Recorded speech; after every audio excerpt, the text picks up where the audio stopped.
કુતિયાણાના ધારાસભ્યની રજૂઆતને ધ્યાને લઈ બાટવા ખારા ડેમમાંથી નિઃશુલ્ક પાણી છોડવામાં આવ્યું છે, જેથી ગ્રામ પંથકના ખેડૂતોમાં ખુશી જોવા મળે છે। કુતિયાણા રાણાવાવ વિધાનસભા બેઠકના ધારાસભ્ય કાંધલ જાડેજા પોતાના મત વિસ્તારના ખેડૂતો માટે હંમેશા લોકપ્રહરી બની રહ્યા છે। વિસ્તારની જનતા કે ખેડૂતોને જ્યારે પણ કોઈ પ્રશ્ન કે મુશ્કેલી ઊભી થાય છે ત્યારે તેઓ હંમેશા તેમની પડખે ઊભા રહ્યા છે। છેલ્લા 13 વર્ષથી વધુ સમયથી ખેડૂતોને સિંચાઈની જરૂરિયાત પડે ત્યારે કાંધલ જાડેજા નિસ્વાર્થપણે તેમની વહારે આવ્યા છે। ત્યારે દર વર્ષની જેમ આ વર્ષે પણ રવિ પાક માટે સિંચાઈની જરૂરિયાતને ધ્યાનમાં રાખી ધારાસભ્ય જાડેજા દ્વારા સિંચાઈ વિભાગમાં બાટવા ખારા ડેમ સહિત અન્ય ડેમોમાંથી સિંચાઈ માટે પાણી છોડવામાં અંગે રજૂઆત કરવામાં આવી હતી। સિંચાઈ માટે ખેડૂતો પાસેથી ભરવાની થતી રકમ દર વર્ષની જેમ તેઓ પોતે ભરવા તૈયાર હોવાનું પણ રજૂઆતમાં સ્પષ્ટ કરવામાં આવ્યું હતું। આ વર્ષે ઘેડ પંથક સહિત સમગ્ર વિસ્તારમાં કમોસમી વરસાદને કારણે ખેડૂતોને ભારે નુકસાની પહોંચી હતી। આ હકીકતને ધ્યાનમાં રાખીને સરકાર દ્વારા ખેડૂત હિતમાં મહત્વપૂર્ણ નિર્ણય લેવામાં આવ્યો છે।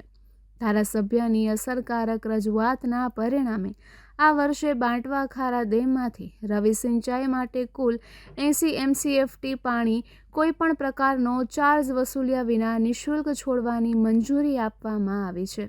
સરકારની મંજૂરી મળતા ગઈકાલે રવિવારે ખાડા ડેમમાંથી સિંચાઈ માટે પાણી છોડવાની કાર્યવાહી શરૂ કરવામાં આવી છે। આ પાણીનો લાભ માત્ર કુતિયાણા વિસ્તાર પૂરતો સીમિત ન રહેતા માણાવદર તાલુકાના ખેડૂતોને પણ મળશે। પરિણામે રવિ પાકોની વાવણી કરેલ હજારો વીઘા જમીનને સિંચાઈનો સીધો લાભ મળશે।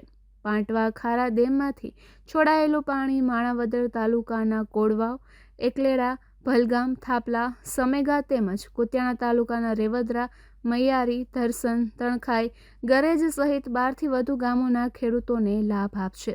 ડેમમાંથી પાણી છોડવાની શરૂઆત થતાં સરપંચો, ખેડૂત આગેવાનો, ખેડૂતો ડેમ સાઇટ પર પહોંચ્યા હતા અને સિંચાઈ માટે છોડાયેલા નવા નીરને વધાવી આનંદ વ્યક્ત કર્યો હતો। ખેડૂતો દ્વારા ધારાસભ્ય કાંધલ જાડેજાના પ્રયાસોને બિરદાવવામાં આવ્યા હતા। નિપુલ પોપટ, પોરબંદર ટાઈમ્સ। તારીખ 11/1/2026 રવિવાર આજે આપણે કુતિયાણાના ધારાસભ્ય શ્રી કાંધલભાઈ જાડેજા દ્વારા બાટવા ખારા ડેમમાં પાણી છોડવામાં આવેલું છે અને ધારાસભ્યશ્રીએ થોડાક સમય પહેલાં જ સરકારશ્રીમાં અરજ અહેવાલ અને અરજીઓ કરેલ હતી કે બાટવા ખારા ડેમમાંથી પાણી છોડો, ભાદર નદીમાંથી પાણી છોડો અને કાંધેલી ડેમ, સારણ ડેમ તેમજ કરોડાવાળા ડેમમાંથી પાણી છોડવા માટે રજૂઆત કરી। આજ વર્ષોથી પરંપરા છે। ધારાસભ્ય આજ ઘણા વર્ષોથી ધારાસભ્ય તરીકે આવેલા છે તો પછી સ્વખર્ચે પોતે પાણી છોડાવી રહ્યા છે, પરંતુ આ વખત ધારાસભ્યની અરજીને માન આપી અને સરકારશ્રીએ ફ્રીમાં પાણી છોડ્યું છે। માટે ધારાસભ્યશ્રી સરકારશ્રીને પણ આભારી છે કે વખતો વખત જે પાણી છોડાવીએ તેવી રીતના આ વખત ફ્રીમાં પાણી ખેડૂતોને ધ્યાને દઈને છોડાવેલ છે તો સરકારશ્રીનો ધારાસભ્યશ્રી આભાર માની રહ્યા છે અને આ વિસ્તારના તમામ ડેમો ધારાસભ્યશ્રી વર્ષોથી છોડાવી રહ્યા છે તો તમામ ખેડૂતો ધારાસભ્યશ્રીનો આભારી છીએ અને આ વિસ્તારમાં કાયમી માટે ધારાસભ્યશ્રી આવા ધ્યાન દે।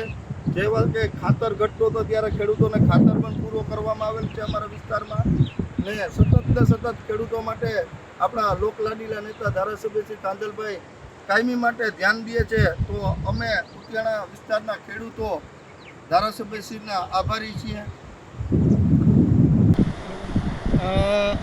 બાટવા ખારા સિંચાઈ યોજનામાંથી માનનીય ધારાસભ્ય શ્રી કાંધલભાઈ જાડેજા તથા નીચવાસના ગામોની રજૂઆતો મળતા અમે નીચવાસમાં નદીમાં પાણી છોડીને સિંચાઈ માટેની રજૂઆત સરકારશ્રીમાં સાદર કરતા સરકારશ્રીમાંથી 80 MCFTની મંજૂરી આ વર્ષે ઘેડ વિસ્તારમાં પાકની નુકસાનીને ધ્યાને લઈ અને જમીનની નુકસાનીને ધ્યાને લઈ વિનામૂલ્યે છોડવાની મંજૂરી મળતા આજ રોજ 80 MCFT પાણી નો જથ્થો પૂરો સાથે થશે ત્યાં સુધી છોડવામાં આવશે।